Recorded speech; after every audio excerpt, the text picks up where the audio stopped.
Hai sahabat rebahan, selamat datang di channel hiburan kamu rebahan.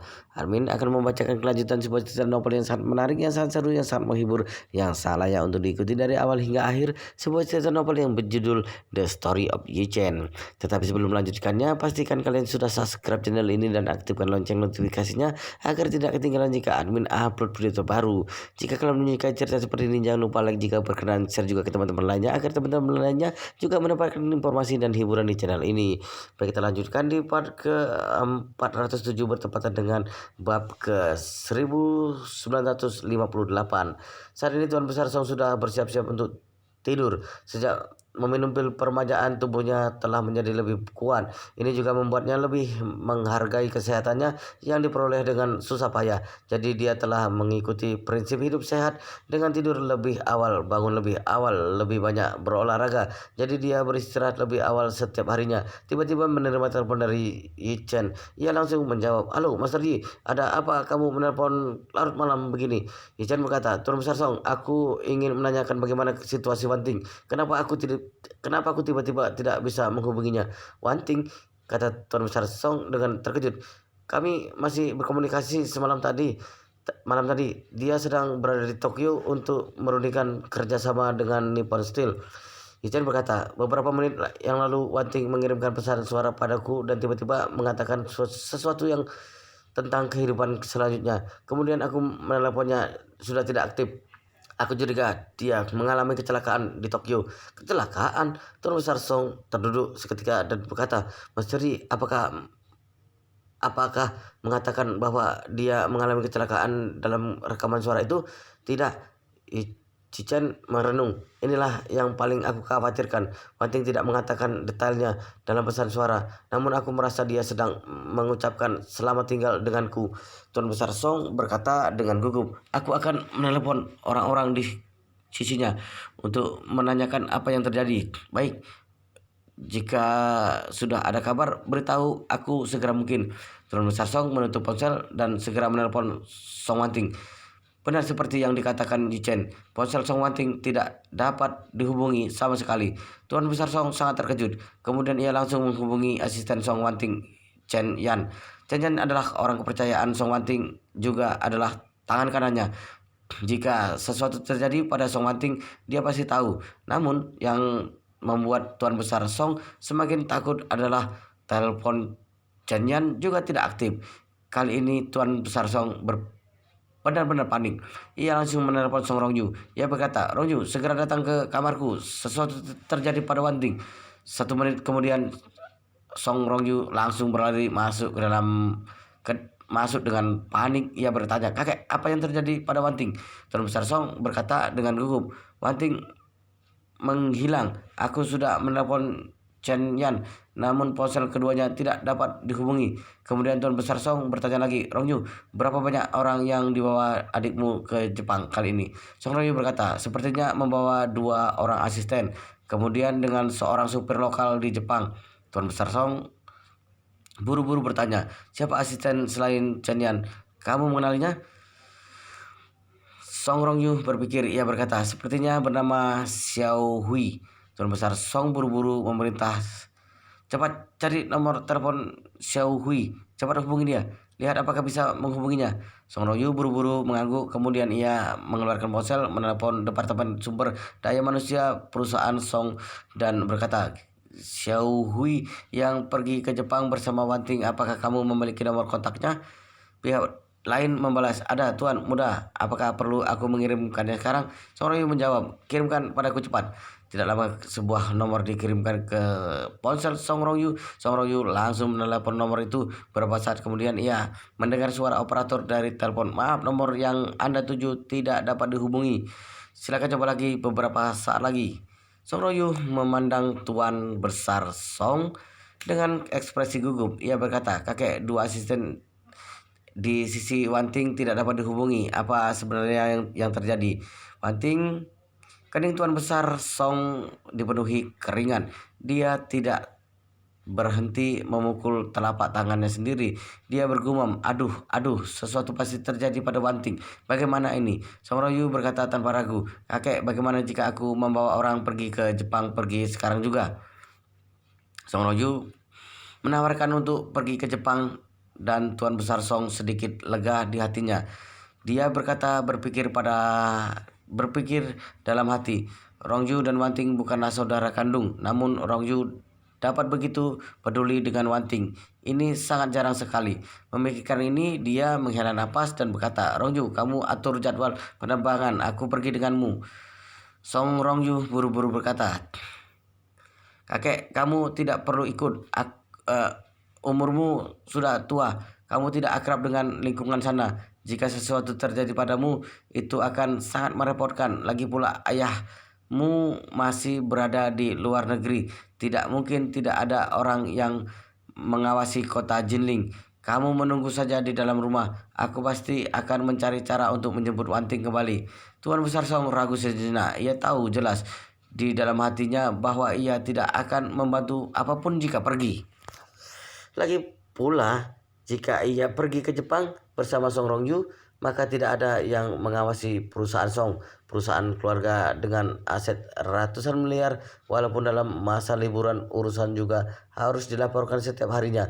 Jika benar tidak ada yang datang ke sini untuk menjaga dan sesuatu terjadi, itu akan menimbulkan kerugian yang besar. Jadi Tuan Besar Song mengangguk dan berkata, ya sudah, aku menunggu di rumah. Kamu cepat cari beberapa pembantu yang kuat segera mungkin dan berangkat secepat mungkin. Song Rongyu langsung menjawab, tenang saja kakek, aku akan mengaturnya. Segera setelah itu Song Rongyu menelepon beberapa asisten dan puluhan pengawal. Dia sekaligus mengatur jadwal penerbangan. 1 jam kemudian langsung berangkat ke Jepang. Tuan Besar Song juga menelepon kembali Chen, berkata kepadanya, Mas Teri, Wanting dan orang sekitarnya tidak dapat dihubungi. Aku takut sesuatu terjadi padanya. Jadi aku sudah menyuruh Song Rongyu untuk segera pergi ke Tokyo. Chen bertanya balik telepon, apakah tidak ada petunjuk apapun? Tuan Besar Song menghela napas. Iya, tidak ada petunjuk apapun. Aku sudah menyuruh orang untuk bertanya pada pihak hotel. Pihak hotel hanya bilang bahwa mereka keluar dengan mobil 1 jam yang lalu. Namun mereka tidak tahu kemana mereka pergi. Chen bertanya lagi, apakah Wanting tidak memberitahu kalian kemana mereka pergi? Tidak, kata Tuan Besar Song dengan sangat sedih. Setelah kembali dari Nippon Steel ke hotel, dia sudah melaporkan kemajuan negosiasi kepada kami. Dia bilang bahwa besok masih akan berdiskusi dengan mereka. Namun kemana dia pergi malam ini, aku tidak tahu sama sekali. Dia juga tidak mengatakannya. Harus diakui, Song Rongyu sangat cerdas merangkai ini semua. Sejak awal Song Wanting dan Hashimoto Jinxian dari Nippon Steel mulai berdiskusi. Dia harus menyemangati Song Wanting, memberi dorongan padanya, membuat Song Wanting menjadi semakin semangat. Dan sore hari tadi dia sengaja mengatakan mungkin besok pagi sudah ada kejutan. Ini sedang memberi petunjuk psikologis untuk Song Wanting. Jadi ketika Song Wanting menerima telepon dari Hashimoto Jinxian, tentu saja ia berpikir ingin memberi kejutan untuk orang di rumah. Jadi ketika meninggalkan hotel, ia tidak memberitahu perjalanannya kepada siapapun selain timnya. Ini adalah momen kemenangan Song Rongyu. Saat ini Chen sangat khawatir mendengar bahwa Song Rongyu akan pergi ke Jepang. Dia tidak banyak berpikir, tentu saja ia juga tidak mencurigakan Song Rongyu.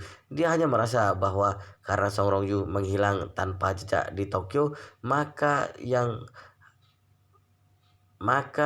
harus ia lakukan adalah meminta bantuan seseorang yang berada di Tokyo untuk segera mencari petunjuk di hotel penginapan Song Wanting, melihat kemana Song Wanting pergi setelah dari hotel. Jadi ia memutuskan panggilan dari Tuan Besar Song. Kemudian ia menelpon Itu Nanaku. Saat ini Itu Nanaku baru saja kembali ke Tokyo dari Kyoto. Beberapa hari yang lalu ia menemani ayahnya untuk tinggal di Kyoto selama beberapa hari untuk menyantaikan suasana hatinya. Namun karena ada urusan, jadi dia hanya tinggal selama 3 hari dan kembali ke Tokyo. Menerima panggilan dari Chen, Itu Nanaku sangat terkejut waktu lebih 1 jam dibanding Cina. Saat ini sudah jam 10.30 lebih di Cina dan sudah jam 11.30 di Tokyo. Jadi itu nanaku bertanya dengan penuh semangat dan terkejut. Ichen Kun, ada apa menelpon nanaku jam segini? Ichen bertanya dengan tergesa-gesa. Nanaku, apakah kamu di Tokyo? Iya, itu nanaku berkata. Aku dan ayahku baru saja kembali sore tadi. Ichen Kun, suaramu terdengar sedikit panik. Ada apa? Ichen berkata, aku ada seorang teman baik. Dia tiba-tiba menghilang tanpa jejak di Tokyo. Pesan terakhir yang dia kirim kepadaku seperti sedang menemui sesuatu yang berbahaya. Namun aku sudah tidak dapat menghubunginya. Jadi aku ingin meminta bantuan padamu. Mohon atur seseorang untuk menelusuri kemana dia pergi malam ini. Itu nanaku mendengar ini langsung berkata, tidak masalah Ichen Kun. Beritahu aku informasi umumnya. Aku akan mengatur orang untuk menelusurinya. Pengaruh keluarga itu sangat berpengaruh di Tokyo. Tidak dapat ditandingi. Selama ada orang yang menghilang di Tokyo, aku akan dapat menemukannya. Baik, Ichen buru-buru memberi tahu itu nanaku beberapa informasi pribadi tentang Song Wanting, hotel tempat dia tinggal, dan waktu dia meninggalkan hotel. Ia bertanya, itu nanaku, mohon atur orang untuk mengumpulkan rekaman CCTV dan lihat mobil apa yang ia duduki dan juga kemana dia pergi. Baik Chen Kun, itu nanaku juga sangat serius. Ia berkata, aku akan mengaturnya sekarang. Sejak keluarga Matsumoto mundur, keluarga Takashi mengalami luka berat. Pengaruh keluarga itu di Tokyo secara alami meningkat pesat. Banyak kekuatan dan organisasi yang bergantung yang mengikuti keluarga Takashi dan Matsumoto di masa lalu sekarang mengambil inisiatif untuk menunjukkan bantuan mereka kepada keluarga itu dan itu nanaku secara bertahap memasukkan sebagian darinya untuk memperluas kekuatan eksternal keluarga itu. Di antara mereka itu termasuk pelarian besar yang dikendalikan oleh keluarga Takashi, sama seperti bawahan Hongwu yang ilegal itu.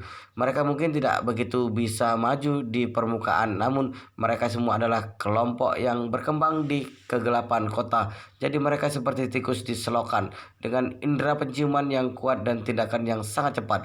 Begitu ada yang menyuruh mereka untuk mencari orang, mereka langsung bertindak. Karena tempat terakhir Song Wanting muncul adalah sebuah hotel di pusat kota.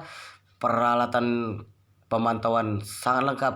Kekuatan eksternal kekuatan keluarga itu langsung mendapatkan rekaman CCTV dan segera menemukan mobil yang Song Wanting duduki di saat dia pergi dari hotel.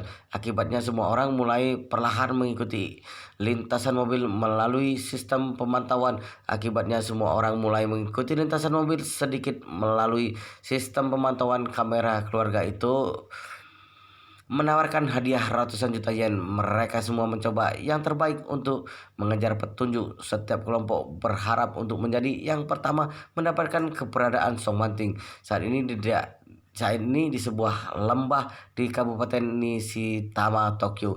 Song Wanting berjalan dengan hati-hati melalui hutan lebat di dasar lembah sendirian.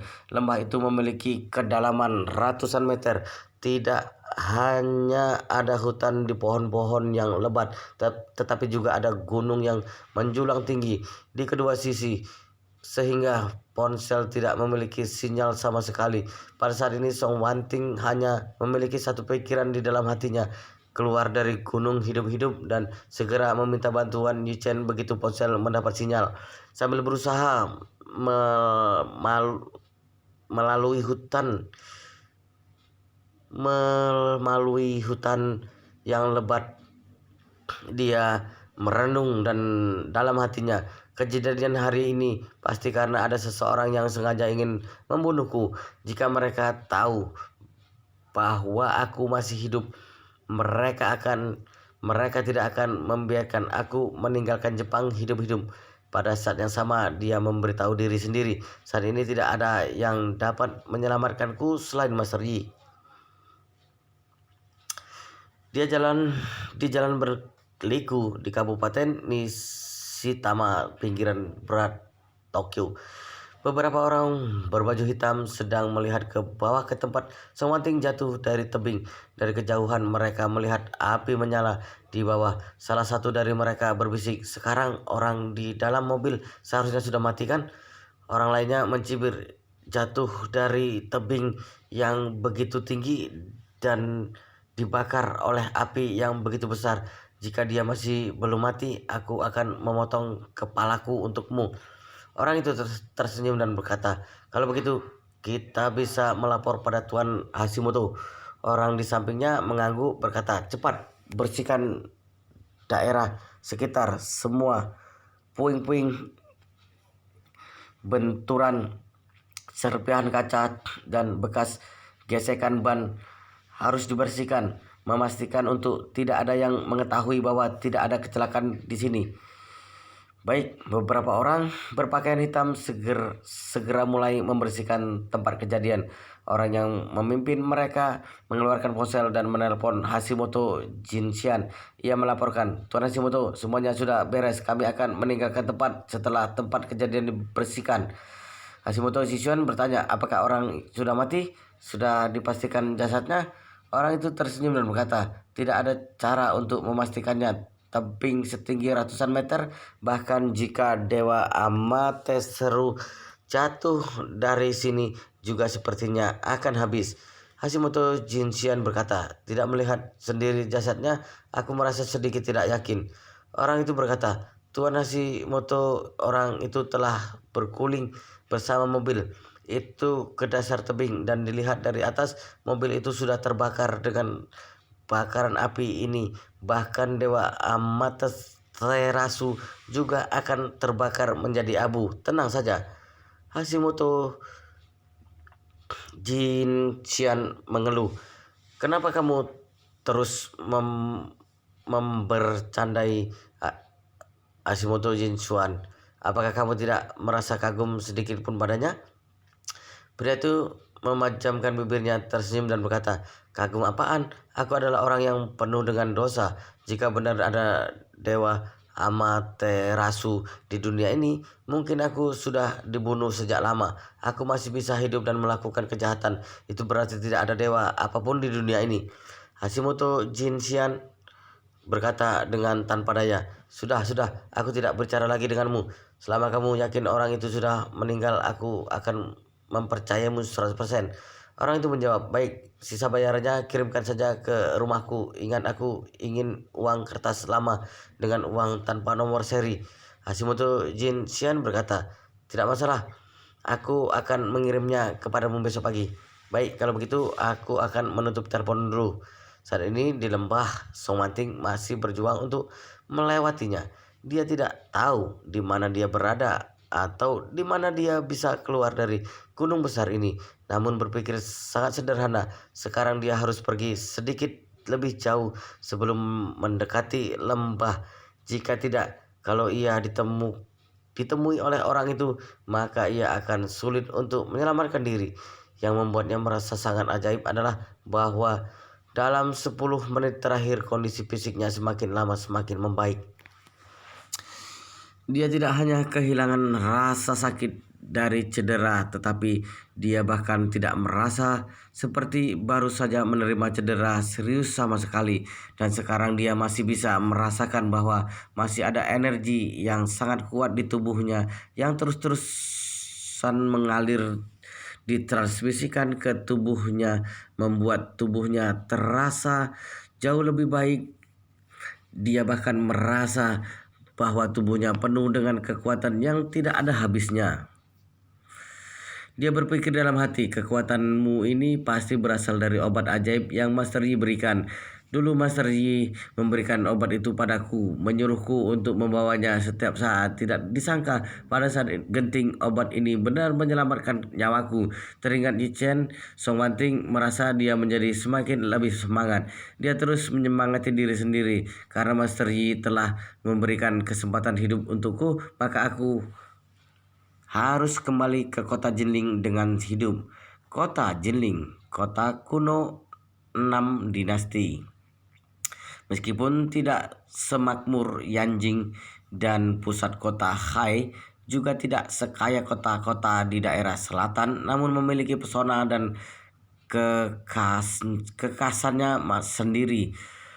Orang yang hidup di sini sangat menyukai tanah dan sungai ini. Tepat ketika Song Manting bersumpah untuk kembali ke Jinling, hidup-hidup sebuah pesawat pribadi tiba di bandara kota Jinling. Itu adalah pesawat pribadi keluarga Song, dapat menampung 20 orang lebih. Juga ada kamar tidur terpisah di dalamnya. Saat ini Song Rongyu sedang berbaring di kamar pribadinya. Ia memegang segelas anggur dan tersenyum. Hashimoto Jinxian baru saja meneleponnya, memberitahu dia, "Tuan Song, mobil yang diduduki adikmu sudah jatuh ke dasar tebing setinggi ratusan meter. Kemudian mobil terbakar 1000%. Adikmu telah menjadi abu." Song Rongyu tersenyum dan berkata, bagus sekali. Aku telah menunggu hari ini sejak lama. Akhirnya tercapai juga. Itu semua berkat bantuan Tuan Hashimoto." Hashimoto Jinxian tertawa terbahak-bahak. "Tuan Song, kelak kita akan bekerja sama menghasilkan banyak uang. Itu adalah hal yang terpenting." Song Rongyu berkata sambil tersenyum, "Tuan Hashimoto tidak perlu mengkhawatirkan ini. Kelak kita akan bekerja sama. Yang seharusnya milikmu tidak akan kurang sepeser pun." Hashimoto Jinchuan berkata, "Kalau begitu tunggu Tuan Song tiba di Jepang. Kita baru minum bersama." Song Rongyu menghela napas dan berkata, "Aduh, aku pergi ke Jepang kali ini karena ingin berperilaku baik untuk tetua. Walaupun si tetua sudah tua, namun pemikirannya masih sangat jernih. Jika aku masih berperilaku sedikit salah, maka dia akan curiga. Untuk menghindari kecurigaannya, lebih baik kita tidak saling bertemu." Hashimoto Jinxian bertanya, "Tuan Song, kapan kita akan menandatangani kontrak?" Song Rongyu berkata, "Setelah aku membawa abu adikku kembali ke kota Jinling dan menyelesaikan pemakamannya, aku akan mencari kesempatan untuk menandatangani kontrak bersama Tuan Hashimoto."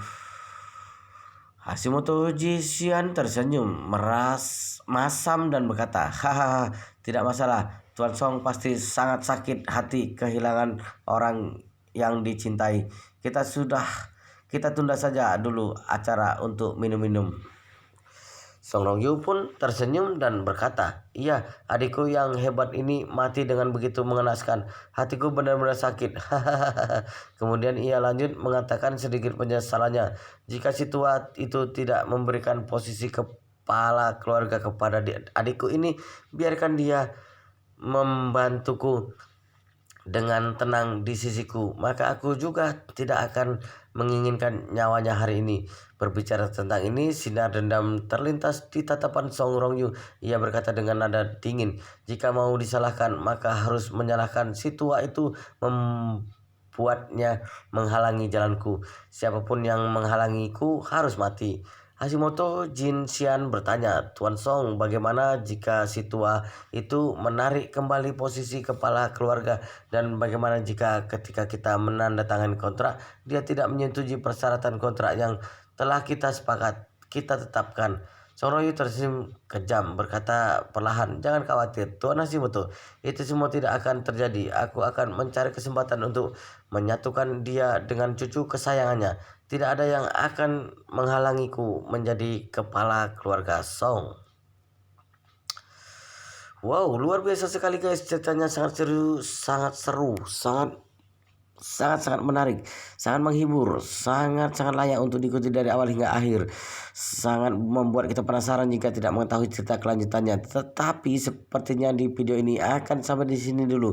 Kita akan lanjutkan di video berikutnya, di part selanjutnya. Pastikan kalian sudah subscribe channel ini dan aktifkan lonceng notifikasinya agar tidak ketinggalan jika admin upload video terbaru. Jika kalian menyukai cerita seperti ini, jangan lupa like. Jika berkenan, share juga ke teman-teman lainnya agar teman-teman lainnya juga mendapatkan informasi dan hiburan di channel ini. Baik, kita lanjutkan di part berikutnya di video selanjutnya.